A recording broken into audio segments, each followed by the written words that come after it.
Então olha os gatilhos que a situação coloca e aí você vai para a situação sendo o homem dessa situação que está sendo acusado de agressão e você dá um sorriso.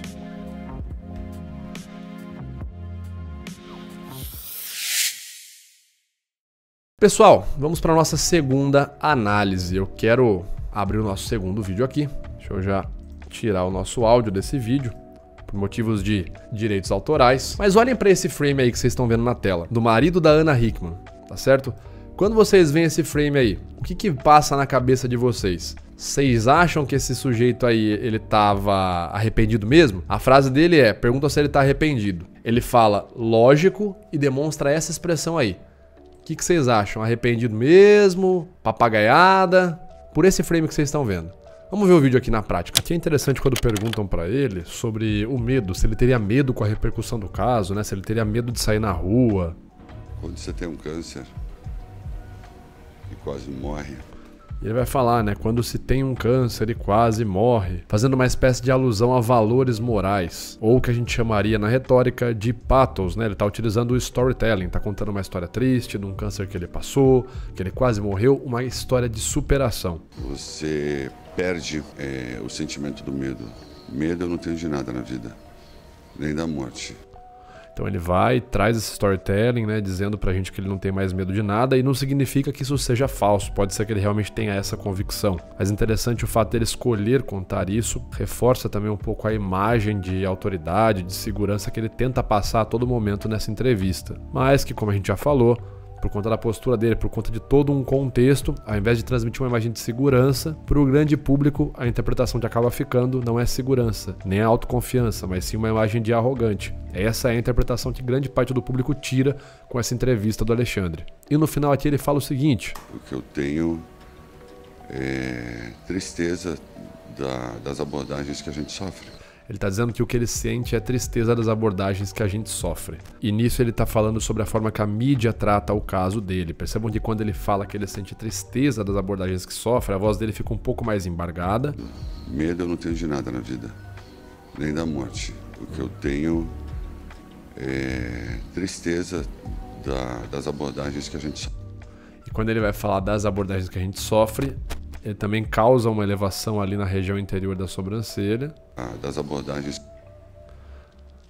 E essa elevação na região interior da sobrancelha é uma microexpressão de tristeza, evidenciando que de fato, aparentemente, ele fica muito triste pela forma que a mídia trata o caso dele. E o único ponto que eu queria ressaltar para vocês é o único momento que ele perde a calma nessa entrevista, que ele quebra essa imagem de autoconfiança que ele estava demonstrando desde o começo. É quando o jornalista vai falar sobre uma suposta comediante, uma tal de Mel, não sei quem é, mas enfim, que teria feito revelações sobre o casamento, sobre o relacionamento do Alexandre ali.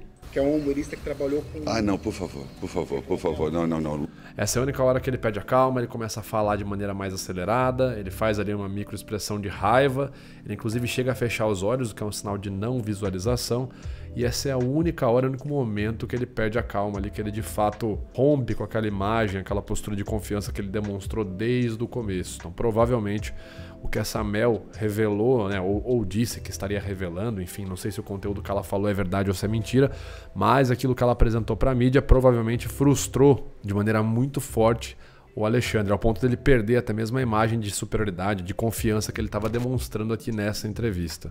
Se você quer aprender o que as pessoas ao seu redor estão sentindo e passar a entender o que elas querem por meio dos sinais não verbais que elas demonstram, ser capaz de convencer as pessoas com mais facilidade, você precisa aproveitar a nossa última grande oferta do mês de novembro. A nossa condição Black November Metaforando é onde você vai se inscrever no meu curso ALC, o meu curso mais desejado, com milhares e milhares de alunos, só que por um preço muito especial. Nesse curso eu vou te ensinar sobre o método Fala, o método que eu utilizei ao longo dos anos para analisar o que as pessoas ao meu redor queriam e para me comunicar bem, gerando sempre uma imagem de autoridade assim que eu me comunicava. E apenas até o final desta semana de novembro, você consegue adquirir esse curso por menos de R$200. Junte-se a uma comunidade com mais de 37 mil estudantes do comportamento não verbal e mude a sua vida hoje. Clique no link que está aparecendo aqui na descrição desse vídeo e vem estudar com a gente.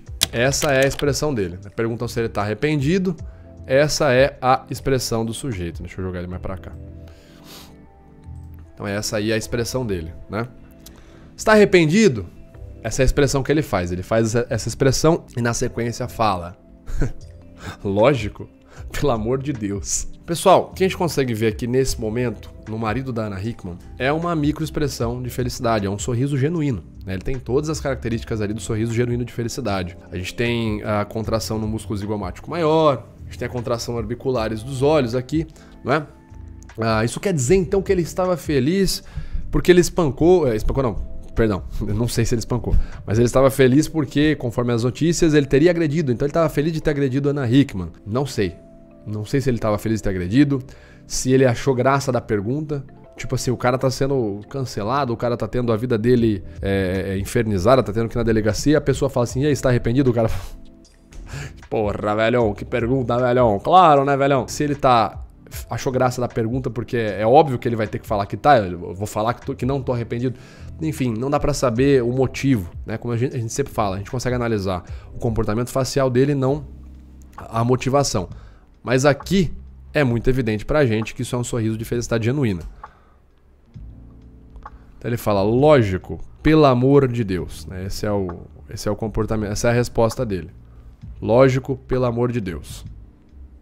Vamos continuar aqui, vamos ver. Aí, ó, sorriso de felicidade genuína. Por que a gente está mostrando isso aqui para vocês, pessoal? Porque é importante vocês entenderem o seguinte também. Além das nossas palavras, da nossa palavra ter poder, como eu já falei no começo, você quando está calado está se comunicando também. Sua postura comunica algo. Aqui, como foi muito bem respondido por vocês, ele está comunicando felicidade genuína, né? Então, o que a gente consegue ver aqui é a incongruência entre o gestual, tá certo? Entre aquilo que eu estou expressando e aquilo que eu estou dizendo. Novamente, talvez ele não tenha feito uma boa leitura do cenário. Ah, Vitor, mas o cara responde assim a vida inteira na família dele, o cara sempre foi arrogante. Tudo bem, ele deveria fazer uma leitura de cenário e entender que isso poderia complicá-lo ainda mais, tá certo? Nós temos aqui um comentário da Lady, acho que é Lady Om, eu não vou saber responder, falar o sobrenome, mas a Lady disse o seguinte, talvez ele tenha achado engraçado porque é mentira e pra ele soa um absurdo responder isso. Com certeza, pode ser, tipo assim, pô, eu vou falar que não, tô arrependido, como que eu vou falar isso? Enfim, pode ser sim, é uma interpretação possível. Novamente, pro grande público, a pessoa tá lá, a pessoa sabe da notícia, a pessoa sabe quem é o marido da Ana Hickman, a pessoa ouviu falar que a Ana Hickman apanhou, a gente já tem vários gatilhos que a situação coloca, né? Um homem, ele é forte, então já tem a imagem dele ser forte, uma mulher, uma agressão contra a mulher sempre é repudiável. Então olha os gatilhos que a situação coloca, e aí você vai pra situação, sendo o homem dessa situação que está sendo acusado de agressão, e você dá um sorriso. Eu não tô nem dizendo o motivo desse sorriso. Mas vocês percebem como isso gera uma comunicação falha? Como isso pro grande público é interpretado de maneira negativa? Esse é meu foco aqui, eu quero que vocês entendam isso. Então assim, o que a gente teve aqui? Uma escolha ruim de palavras, né? Lógico. Tá arrependido? Lógico. Pelo amor de Deus, cara. Lógico.